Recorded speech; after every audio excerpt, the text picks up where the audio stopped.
paborito ko sa kanila is yung pet ng manok. Hindi ko sure kung kaya ko. Kaya mo yan, Ito no yung itsura, pressure. oh. Kasi parang may buto eh. May buto yung puwet? Tapos may natry ako, pagong. Natry namin to nung college, pero hindi po ito yung mga endangered na pagong. Hindi siya. So bakit cancel nyo kung Miss Earth makain ng pagong? Earth pa naman. Oo. Ang hirap sa yung cancel culture sa Pinas. I know. So, Laging may cancel culture. Kailangan na lang talaga maging ikaw ka pa rin, hindi ka matakot. Like you, gusto ko lang din gawin yung gusto kong gawin. Pero medyo conflicting sa akin yung idea kasi ayoko din naman na parang alam na ng tao lahat ng nangyayari sa buhay ko. Yes. Even yung partner ko si Kong, di ba? Kaya Kong yung unang kong tawag Partner mo sa si kanya. Kong? Kong yung nagawin si B. Hi mga babies! Gusto mo rin eventually magkaanak, diba sabi mo? Oo, gustong-gusto ko magkaanak. Tapos dati gusto ko lang babae Bakit? para madadamitan ko. Nung lumaki na ako, ayoko na ng babae, gusto ko na ng lalaki. Kasi feeling ko cruel ang mundo for women, That's for true. girls. So medyo mahirap maging magulang. Hindi, kasi may time sa buhay. Paano ba kayo ng crispy pata? Di ba ginagawa naman?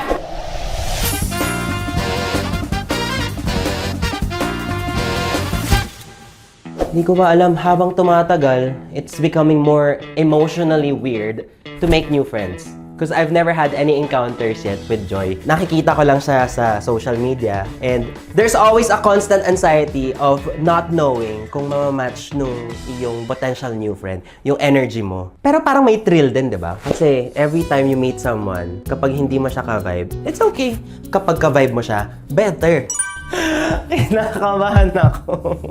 Pero kahit kinakabahan ako, excited pa rin ako. Welcome back to Potluck Saturday!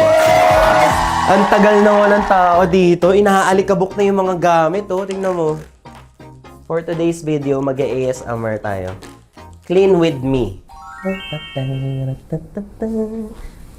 I am thinking mag-serve ng seafood boil sa kanya kasi always natin nakikita on social media how tough one person is. But actually, on the inside, baka naman soft siya. Para kontra high blood, mag-pineapple juice tayo.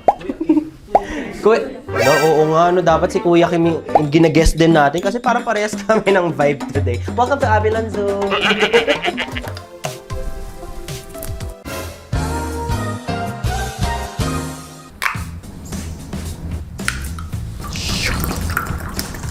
There you go! Pineapple juice. Feeling ko sobrang high energy siya. Pero meron kasing mga social media personalities na maingay sa camera, pero in person, very introvert, gano'n. So, hindi ko talaga alam eh. I'm so excited! Ay! Diyan na siya!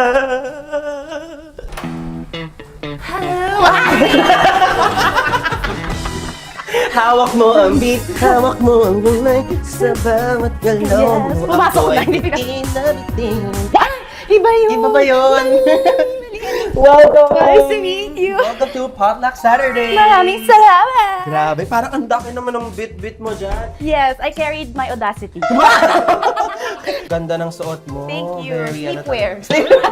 Kabang-kaba ako na i-guess ka. Lahat sila. Sabi nila, Talaga? i-guess mo si Joy. Okay. Boom na boom siya sa social media. Ano lang, amusement park, boom na boom. Wala ka bang allergy? Wala naman. Sayang. So, ang mga dala ko today, ang aking mga favorites. So, dinala ko of course, walang kama tayong crispy pata. Tapos, nagdala ako ng barbecue. This one is my favorite. Mahilig ako sa puwet ng manok. Pero feeling ko kung hindi ka kakain yan, I brought a normal barbecue. Okay, wow! And then, fresh lumpia and mango sticky rice. Parang magkakamay tayo buong potluck today. True. Pwede kong paahin. Oh my God! Grabe na-excite ako. First time seeing you in flesh, sobrang jolly ng personality. Because I thought, may mga content creators kasi na on camera, jolly, pero in person, introvert. On camera tayo. Hindi, pero personality ko, depende sa kasama. Pag fun yung energy, di nalalabas ko siya. Pero pag medyo restrained, parang, ay, Depende inhit. din. Wow. I really would love to get to know more about you. Tirahin na natin pagkain. Nagugutom na ako.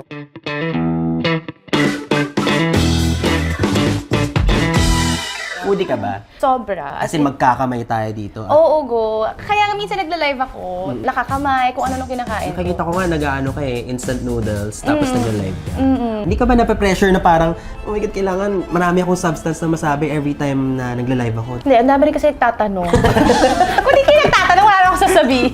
Dahil din sa inyo, eh. Pero minsan nakaka-pressure siya kasi ngayon, ang dami nang nagsiscreen record. So parang Oo. dati, personal relationship with the fans and me, na pag may pinag-uusapan kami, parang lang kami nag-uusap. Pero now, kailangan ko lang maging careful with what I'm gonna say to make sure na kahit i-clip mo yung live stream na yun, parang hindi siya matitake against me, hindi siya Wala matitake kang out of balik. context. Kaya sinasabi ko lang nun, hi guys! Tapos wala na. Hi! Masaya. Ikaw ba hindi ka nagla-livestream? Nagla-livestream ako kasi napagod na ako kasi dati nagagawa ko lang siya kapag ka may free time ako.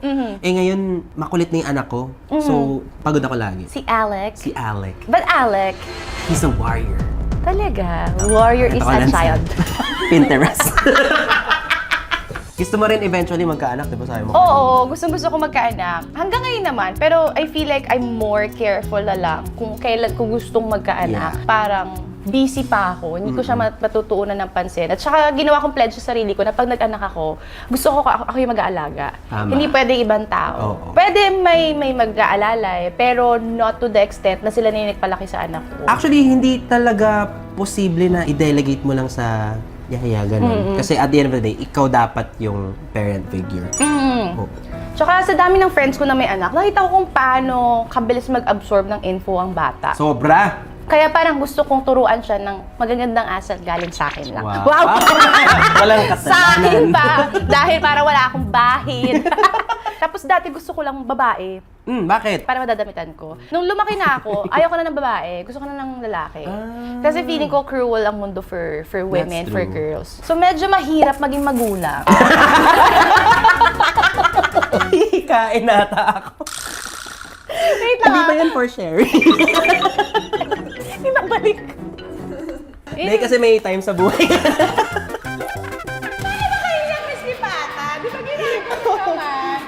Comfort food ko siya. Napilitan ka tuloy mag-potluck Oo. na lang. Feeling ko pag lumalabas ka, ang daming nagpapapicture sa'yo ngayon, no? Ngayon medyo. Sa'yo ba? Sakto lang. Hindi kasi naninibago ako sa feeling na parang, ay, kilala ako, ganyan. Na parang hindi ko pa nag-grasp yung idea of me na being known. Tapos parang medyo overwhelming yung feeling sa akin. Kasi yung na-build ko na community online, parang kaming may personal relationship. So kapag nami-meet ko sila in person, tapos parang, Bardago lang Oo, din. parang ako, wait lang, ano nangyayari? Na-try mo na yung, stressed ka? Oo, or pagod ka, tapos parang ang taas ng energy, tapos parang ako, hello po, Oo. ganyan. So, minsan, ako, nagigilty. Parang, ay, feeling ko hindi ito yung expect nila na makita sa akin. Pero I always have to remind myself na, di naman ako nandito para i-please ang lahat. Yes, So, yes. whether they like it or not, may down moments ka talaga. Ikaw ba, hindi ka ba nahihirapan sa pressure? Nung umpisa, sobrang pressured talaga ako. Pero kasi, pag tumatanda ka ng I hate saying that. Pero kasi it's the reality. Nare-realize mo na you don't have to change yourself. You have to be True. more careful, pero hindi to an extent na curated yung Oo. galaw mo, curated yung pananalita mo. Parang careful lang, pero hindi ka dapat maging hindi ikaw. Paano mo gagawing authentic yung contents mo and your persona online without compromising? I think you're Also, doing it. Kasi, Talaga? parang habang tumatagal ka magsalita, nakakalimutan mo may nanonood eh. Di ba? Ganun pag nasa live. Oo. Pero ang hirap niya. Medyo challenge siya for me. Yeah. Minsan naiinis ako sa mga brands na kumukuha sa akin because they like me for authenticity. Pero at the same time, didiktahan nila kung paano ko gustong i-promote yung product nila. Para sa mga nagsa-start dyan ng content creation or gustong mag-delve into the world of content creation, huwag kayong ma-entice sa mga brands na magbabayad sa inyo just to review their brands kahit na hindi naman kayo naniniwala doon sa binibigay nila sa'yo. Ako talaga lagi ko sinasabi na sorry, parang I feel like this is not for me. This is more than just money. When there are students who are messaging me na, Ate Joy, effective po ba talaga to? Doon ko na-realize na, oh my Yes. God, this is really my social responsibility. Because people actually trust you. Siguro since bata, ganun ka na. Pinalaki kasi ako ng mga magulang ko na very outspoken. Gets. Pero pinalaki din nila ako na napapalo ako kapag may mali akong sinabi. So, somehow, alam ko sa sarili ko when to speak up at alam ko sa sarili ko pag mali na yung sinasabi ko. Feeling ko, yun yung difference ng mga generations ngayon. Nakita ko yung pagpalo sa akin dati as a way to discipline me. Pero ngayon, kung papaluin mo nga naman ng bata, tas meron naman ng gentle parenting, parang ako, maglilin ako towards doing the gentle parenting. Yeah. That's a big discussion. Oo. Dati kasi sabi ko, never kong papaluin. Pero may time na ayoko din ng sobrang gentle. Siguro there's a fine line between trying to discipline and abusing someone. Ako okay ako sa palo yung mga tapik. Pero yung wag naman bugbog naman kasi. Feeling ko yung parang generational trauma na nakuha ko na lang sa parents ko is not growing up as privileged as other kids. Kasi alam ko na may mga bagay ako ng bata na hindi ko kayang makuha agad-agad. Pero not to the extent na nagtanim na ako ng sama ng loob to my parents. That's nice. Ibig sabihin, maganda yung pagpapalaki nila sa iyo. Super okay yung parents ko, pero kulang kami sa words. So, they never actually express either gratitude or support, ganun. Pero nakakita ko siya through actions. I saw this. Yung parang nag-open up ka na parang gusto mo rin masabihan na someone is proud of you. Oh, yes. I'm proud of you! Umiyak.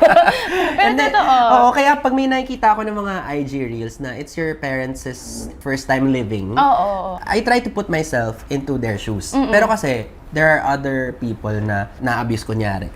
First time nga ng parents nila to live, pero sana hindi yun nangyari sa kanila. May mga ganun, no? So, iba-iba talaga per household. I feel like the best way lang to take those instances, kailangan mo kasing isipin na everyone is trying to be and to do their best. Yeah. I don't know with other parents kung paano nyo gustong palakihin yung mga anak ninyo. Pero sana alam din natin na walang one size fits all pagdating sa pagpapalaki ng bata. Iba-iba ang dynamics ng bata. Kahit Iba-iba. sa next generations, may itry ka man na i-avoid, meron at meron talagang hindi ka masasadyang gawin. Enjoy na enjoy ako sa barbecue na in-order mo. Kasi ang sarap nung sauce niya. Parang may Ay, pagka-peanut peanut sauce. butter. Yes. Oo. Hindi ka naman allergic sa peanut. Ayan na. Ayan na. The success. Ang paborito ko sa kanila is yung pet ng manok. Hindi ko sure kung kaya ko. Ano ba siya? Fatty siya? Fatty siya. Kung healthy ka at conscious ka, huwag Wag sobra. na. Ay, hindi. Okay lang. Dala mo to eh. Okay. Okay. Okay. Kaya mo yan. No Ito yung itsura, pressure. oh. Sabay tayo. Sige, kukuha ko isa. What I do, ang kinakagat ko muna ito, yung mga hindi sunog na Kasi part. parang may yun- buto eh. May buto yung puwet? Tailbone. Masarap. Diba? May konting laman din. Mm-mm. Yummy. May buto siya. Ayan. Ano yung mga exotic na na-try mo? Soup number 5, tapos natikman ko na din yung laway ng... Ibon. Ibon. Favorite ko yun. Talaga? Na-try ko yun sa Baguio. Bird's nest soup. Oo, Sarap yan. yun. Na-try ko ahas sa probinsya. Masarap naman, pero parang malansa siya. Yeah. Okay. Visual kasi ako. Tapos may na-try ako, pagong. Na-try namin to nung college kasi may isa kaming subject na pinagdala kami ng iba't ibang exotic na food. Pero hindi po ito yung mga endangered na pagong. Hindi siya. So bakit cancel nyo kung Miss Earth makain ng pagong? Earth pa naman. Oo.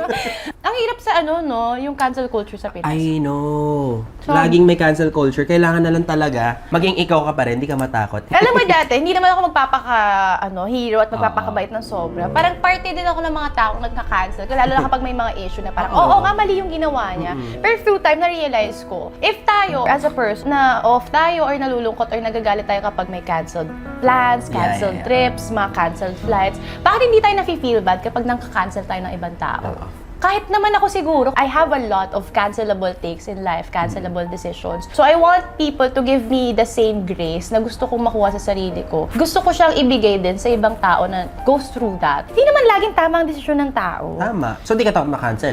Dati sobra, parang kailangan lahat lang sasabihin ko tama. Ngayon hindi na masyado. Wow. Of course, there is still some fear. Ayaw, syempre. Oo. Ayaw. Pero if that time comes, it means you might have done something wrong.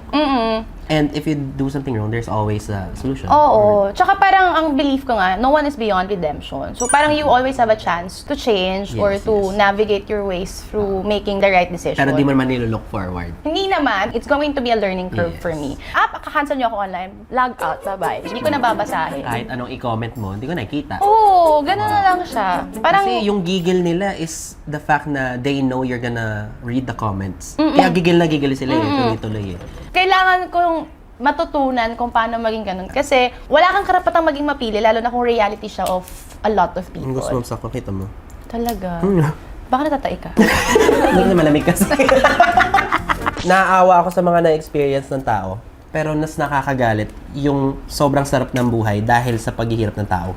Ay, Oo, yan yung pinaka nakaka-buwis. Hindi ko lubos maisip kung paano naaatim ng iba na mag-enjoy habang yung perang ine-enjoy nila is because of the suffering of a Sinisira lot of yung people. pamilya ng ibang tao, Oo kabuhayan. nga. Ang hirap, lalo na pag nagsuscroll ako sa TikTok, tapos nakikita ko yung mga jeepney drivers, parang, ano ba, wala akong magawa, I can only do so much. So, sana pag nakita yung mga donation drives, donate kayo. Have you ever thought of just leaving The Philippines.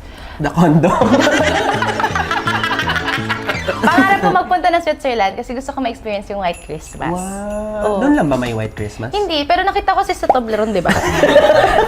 Yun lang yung basihan ko. Yes. Nakita ko siya sa Toblerone ng bata. Tapos parang, ay, gusto ko pumunta dito. Tapos, ay, sa Switzerland pala siya. So, gusto ko siya mapuntahan. Gusto ko Australia. Talaga? Saan dun? So may kangaroo. Talaga? I don't think I have experienced the world enough and I don't think I have the desire to travel, but I want to have that desire. Kasi feeling ko maganda ang buhay abroad. Maganda naman talaga. Sana kada Pilipino makapunta once in their lives sa abroad. Singapore man yan, Japan Oo. man yan, para makita nyo kung gaano kahirap ang buhay sa At Pilipinas. kung ano yung deserve dapat natin. Oo, pero hindi natin siya dapat i-romanticize. Dapat maging dream na lang natin tumira sa ibang bansa once we have achieved our dream life here. Dapat hindi natin pangarap tumira sa ibang bansa kasi hirap na tayo sa buhay natin dito. Ang kapit ko na lang dito, mahal ko Pilipinas. Actually, To be honest. alam mo, hindi mahirap mahalin ng Pinas. Ang dami nating pwedeng gawin. Ang sad lang kasi kukonting tao ang nakikinabang sa ganda ng Philippines. Tapos, Ang yun. yaman pa natin. Totoo. Ang dami kasi napupunta talaga sa korupsyon. Kaya nahihirapan yung isang tao kasi minsan nawawala na sila ng bucket list or the privilege to even have a bucket list. Dati, wala talaga akong bucket list. Mag-travel, lahat lang is para may pambali ng ganito, may pang-support sa family. Parang nawala na sa atin yung konsepto ng pangarap na your dream has to be big and you can dream of anything. Usually, ang mga pangarap na lang ng normal na Pinoy, magkabahay, magkaroon ng magandang trabaho. Pero yung mga pangarap na yun, it's very attainable Yes. if only the government or the system that we have in the Philippines ay maayos. Ano pangarap mo? Ako, pangarap ko maging popstar. Kaya pala yung outfit mo pan-Lisa. Diba? Oh. Lisa at Kuto. Kasi nung bata ako, gusto ko lang makita yung sarili ko sa TV na nag-host. Oo. Parang meron akong tweet way back 2021 yata or 2020 na someday magiging TV host ako. That was a random dream lang for me. So parang somehow na-achieve ko na yung pagiging TV host.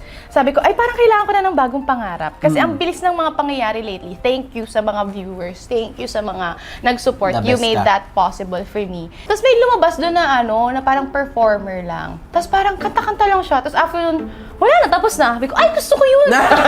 Kakanta lang ako, tapos na. Parang perfect yun for me. Tapos parang ang saya nung, parang ka nagko-concert. Nahilig ako mag-concert sa salamin kasi ng bagets. I have a similar experience. Nung bata ako, ginagaya ko yung mga commercial. Na-realize ko lang, nung working na ako for 5 years na, you know what, maybe I like to perform. Maybe I like to express myself. Gusto ko Talaga? maging movie star. So anong pangarap mo na hindi mo pa na kukuha ngayon? May mga pangarap na feeling ko, nakakahiya nang i-express.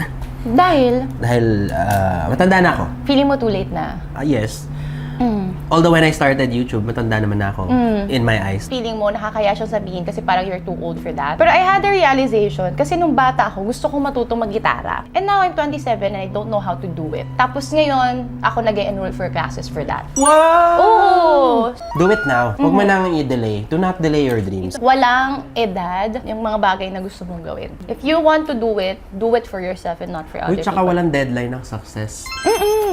Hindi mo masabi na, ala, hindi ko nakamit siya this year. Baka hindi ko na siya ma-attain forever. Oo. Ako dati takot ako sa mawalan ng opportunity. Kaya may mga bagay akong pinagsisisihan, may mga desisyon ako na, sana hindi ko to ginawa nung bata ako. Pero wala na, nagawa ko na siya. I think dahil din madalas natin siguro inadvertently nako-compare natin yung sarili natin to other people that we forget that we have our own timing. Kasi nakikita mo kaya ng iba, tapos nafe-feel mo, alam, mas bata siya, tanda ko na. Kaya ko pa ba mag-guitar? Pero na-realize ko, if I'm gonna keep looking at the successes of other people, I won't be able to appreciate mine. When in fact, ang dapat kong gawin is look at myself first. Parang appreciate what I've done, appreciate what I've achieved. Kasi knowing where I came from, marami na ako nagawa. Doon mo ma-appreciate. Doon ka mas lalong ma-uplift. Dami ko na nagawa. Oo. Ba't pa ako natatakot na mangarap? Oo. The more that you do your craft, the more that you become good at it. You don't seem like someone na madaling kabahan. Kinakabahan pa rin, I still have self-doubt. Yung nerves na nafe-feel ko, kino-convert ko siya from fear to excitement. Wow, ang ganda. Shift of perspective talaga. No? Kailangan talaga siya. Importante maging self-aware, pero hindi dapat kaaway mo yung sarili mo. Don't be the first person to doubt yourself. Have you ever hated yourself? Oo! Nung mga bagets-bagets ako, I had moments na I was depressed before. I was diagnosed with depression. Totoo ba? Oo, apparently, ano na pala ako, depressed na ako, hindi lang siya diagnosed. Nagkaroon ako ng formal diagnosis 2019, tapos nagkaroon ako ng maayos na therapy talaga 2021. Yes. Pero I was so brave to talk about it lang, 2021 na. So, sarap ng therapy. Kahit wala kang depression, super helpful siya. Oo. Para lang self-check lang siya. Para lang malaman mo why you react a certain way. Why you this think- is your approach. Why you think a certain way. Dahil nga lumaki ako sa household na hindi kami privileged, I had to work early. Yung pagiging, alam mo yung aligaga ako. Yung sobrang kailangan agad-agad gawin na natin kapag may opportunity, kunin na natin. Akala ko that time, that's just the way I am. Not knowing that I became that because of the factors that I grew up with. So, unti-unti, nag-manifest sa akin yung symptoms. Kasi dati, binabaliwala ko talaga. Or maybe I have an avenue lang na, But you know what you can do? Find a hobby. Find something you can look forward to every day. It doesn't have to be super grand. ako kasi I try everything. So, nagsa-side quest lang ako sa buhay. Try Ang- tayo something next Sige. time. Ang hobby ko ay mag-try ng mga hobby. Gusto kong itry next golf kasi na-try ko na free diving. Doon ko na-feel na there are certain hobbies na would really make you feel ecstatic, euphoric. Oo, Parang oo, ganon. When I was young, ang dream ko was to fly. Pero nag-free diving ako, parang na-relieve ko yung... Para kang lumilipad. Oo, parang lumilipad ako, tapos di na maingay yung thoughts ko. Ang saya, kalma no? lang. Sa ilalim ng tubig. Na-try mo na? Oo, mag-free diving. Ang problema ko lang sa free diving, yung hininga ko. Tapos hindi ako marunong lumangoy. Non-swimmer ako. Until now, di ka pa rin marunong lumangoy. Marunong akong lumangoy pag naabot ko yung ilalim. Pag may matatapakan akong lupa, pag lumubog ako, okay kahit lang. kaamon, nakaganito. Kahit lang pa sa akin, okay Gets. lang. Basta may Oo. tatalunan ka sa mga. Pero I was told na You can. kaya mo. Yes. Kahit di ka marunong lumangoy, kaya mo. Oo. Pero better if you have basic Swimming training of skill. swimming. So may gusto kong try na next. Survival swimming. Merong diving cruise sa Palawan. Sasakay kayo ng barko, tapos magsa-stop kayo sa mga diving spots. Tapos lalawin lang kayo doon. Wow. Tapos may kasama kayong chef doon sa cruise ship na magluluto ng mga fresh na seafood na nahuli nyo lang din sa Sarap dagat. na nun. Alam mo, nag-panic attack ako dun sa scuba diving. Bakit? Sobrang lakas nga talaga ng thoughts ko. Oo. Di ba may tank Oo. na kinabit sa'yo? Sabi ko, ano po yung gas dyan? Sabi nila, nitrogen. Sabi ko, safe po ba yan? Sabi niya, safe naman yan. Siguro pag sumasobra, tsaka lang hindi nagiging safe. Oo. Hindi nasa ilalim ako, tinitingnan ko, parang 2 minutes na kami doon. So sabi ko, ano ba yung definition ng sobra? Sobra na kaya to? Ba't ang lamig na nung air na inhale ko? Tapos parang natutuyo na yung lalamunan ko. Tapos kakaisip ko kung safe ba to, nalalighthead na ako. Tapos nahihilo na ako agad. Nagpaano na ako. Up na ako agad. Kasi natakot na ako. Walang context na depende. Kung Oo nga eh, sabi niya, pag napasobra. So, ang ginagawa ko, inuunti-unti ko yung inhale ko. Yung, tinitipid ko yung tangke. Mas nakaka-panic attack yun Yun kapag nga when eh. you breathe super fast. Alam nyo ba na kapag kayo ay nag-scuba diving, lalo na kapag sobrang lalim ng narating nyo na meter sa ilalim, merong iba na hindi allowed to fly. Kasi pag too much yung na-inhale nyo na nitrogen, somehow nagkakaroon ng decompression sa katawan ninyo. Ganyan. So, kailangan mo muna siyang ibalik sa normal Palipasin. state bago kayo mag-fly. Kasi Wow, the di ko pressure alam yun, daw ah. from flight will affect you. So, of course, every hobby comes with the risk. Kaya dapat importante na naintindihan din kung ano yung risk na kasama nun. Para alam mo kung kaya mong i-risk ang buhay mo for that. Oh, sobrang busog ko, dahil ko nakain. Actually, journal. You also have to be connected sa thoughts mo. Yeah. And when you write, you free your mind. And you get to compartmentalize your thoughts. Yes, I love that. So that your focus mo would be in that certain thing that you're currently doing. Para alam mo which thoughts you should be entertaining and which should be just put behind. And when we say put behind, write it down. Yes. Huwag mong ipagsawang bahala kasi babalik at babalik. Nasa yan sa'yo. compartment ka ngayon. Nasa compartment ng motor. Pero alam mo, yung mga tao, we always talk about mental health, but they don't really understand how deep it is. Meron nga ako mga bashers before na hindi na ako naapektuhan kasi bakit ganyan ka mag-isip? Pero parang ako, super sensitive pa rin kasi yung topic ng mental health. And a lot of Filipinos don't have access to quality healthcare, and that includes mental health consultations, mental health therapies, yung mga access to knowing what they are going through regarding with their thoughts. Yes. Ang hirap kasi nun. Kaya Walang- minsan nanonormalize na lang na parang, malungkot ka na naman, nagdadrama ka na naman. Sasabihin mo na naman, depressed ka. Oo. So yung mga ganun, mas lalong hindi na-engganyo mag-speak yung mga taong may pinagdadaanan kasi baka na naman sasabihin na naman sa akin, nag-inarte ka na Oo, naman. malabel. Feeling ko ang pinaka-best way dyan, dapat as early as grade school, napag-uusapan na natin the importance of mental health. Kasi laging inaano doon, physical health, exercise, di ba? Yes, Basic yes. na mga tinuturo sa bata. So, kailangan nating i-simplify yung idea ng mental health to children for them to understand it. Para pagdating nila ng high school and college, we can talk about it in a complex way na may intindihan na nila. Na parang yung how important it is to talk about your feelings, how Yes. important it is to acknowledge your emotions. May intindihan naman ng bata yan eh. Totoo. Gawin na natin yan. Alam mo, dami ko nakain. Ang sarap nito. Ng Nung baked scallops. Marami siyang cheese with lots of cheese. Lots of cheese. With lots of cheese. Pero alam mo, na-realize ko lately na people think that content creation is fun, pero it's real work. It is real work. Akala kasi ng ibang tao na, ay, influencer lang yan. Ano lang, post-post lang yan ng kung ano-ano. Hindi. It takes a lot of people just to make a content Yes. work. Swerte yung mga lang, one-man team na magsasalita lang sa camera tapos tapos na. Feel na feel ko sa'yo na sobrang enjoy mo yung ginagawa mo ngayon. It really radiates. Buti nga, super natutuwa ako sa mga taong nahanap na nila yung parang niche nila pagdating sa content creation. Ikaw ba? Gano'n mo katagal bago mo nahanap yung... Feeling ko constantly hinahanap ko. Ang pressure sa social media, you should have your own niche. Pero, tinatry ko dati, pang fashion ba ako, pang food pa ako.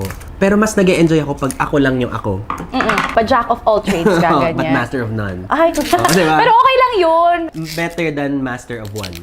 So, parang gusto ko ma-experience ko lahat kahit hindi ako yung pinaka-master of that. Ngayon ba, when it comes to niche, meron kang napepeg? Wala. Like you, gusto ko lang din gawin yung gusto kong gawin. Pero medyo conflicting sa akin yung idea kasi ayoko din naman na parang alam na ng tao lahat ng nangyayari sa buhay ko. Yes, yes. Gusto ko bigyan ng privacy yung friends ko, yung family ko. Kasi doon ako mostly nahihiya. Ay, kunyari paglalabas kami, kasama ko sila, tapos may nagpapapicture, they had to stop alongside with me. Yes, Kasi yes. parang hintay nila ako na para Oo. matapos magpicture, ganyan. Or kapag kumakain ka, Tas tatayo ka saglit Oo, para oo. picture gets. Even yung partner ko, si Kong, di ba? Kaya Kong yung una kong tawag Partner mo sa si kanya. Kong? Kong yung... Nagawin si B. Hi, mga babies! Kung pangalan niya talaga. Hindi. Kong yung tawag ko sa kanya. Kasi gumagawa ako ng chismis about myself.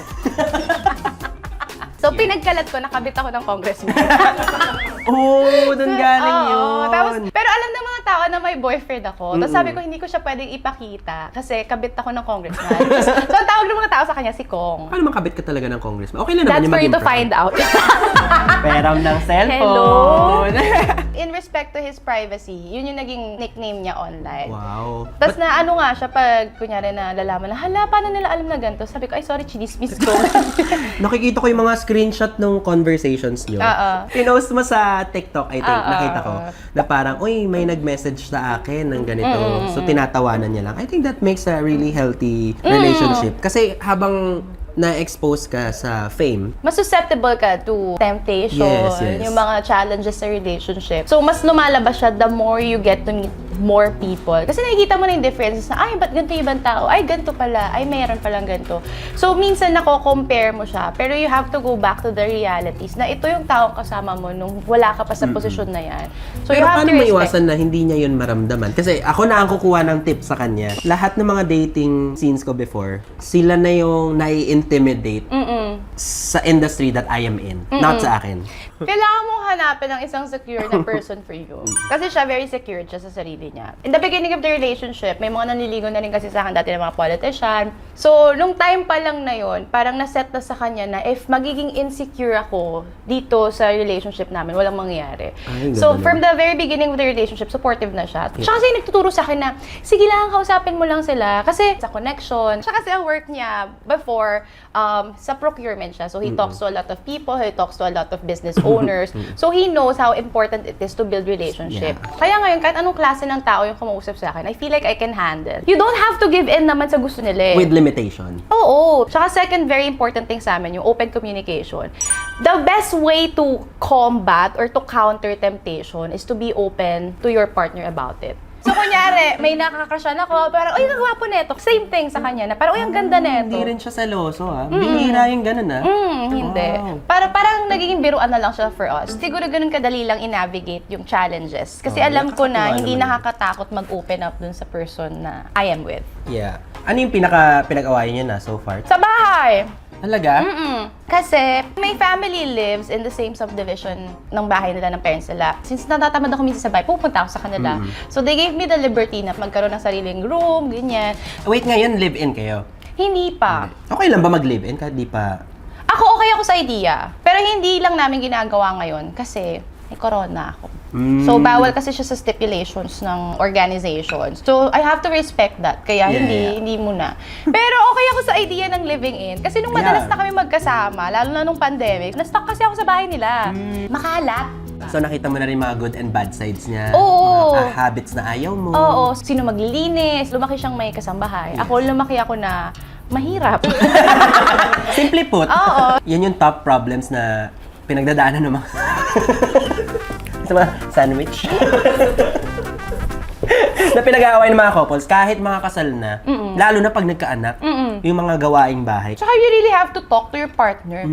Kailangan niya lagi paliwanag sa akin kung ano yung nakakainis, kung saan ako sumusobra. At wag ka ma-offend. Oo, kasi parang doon yung mahahanap yung point of understanding nyo sa couple. Kasi hindi talaga mag-work. Kahit pa sabihin nyo na, ay nakakainis, iwanan ko na to, sa susunod na tao, kapag hindi mo pa rin naayos yung mga bagay na dapat mo namang ayusin sa sarili mo, it's gonna be the same thing. Yeah. Masarap naman yung kinain mo, na happy ka naman. Yes, today. yes. I am so happy na we got to know you Thank better you. in this episode of Potluck Saturdays. Such a privilege to be with you in one frame. Ang dami ng privilege. I'm sure ang dami mong napapasaya every day. Sana di mawala yung spark mo. Alam mo, ikaw yung first guest ko na hindi ko pa na-meet ever. Di ba online, we haven't connected yet? Oo. Thank you so much. Oh my God, na-surprise.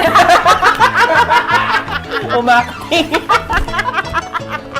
Maraming salamat and I hope we get to hang out more. Yeah. Na hindi for the vlog.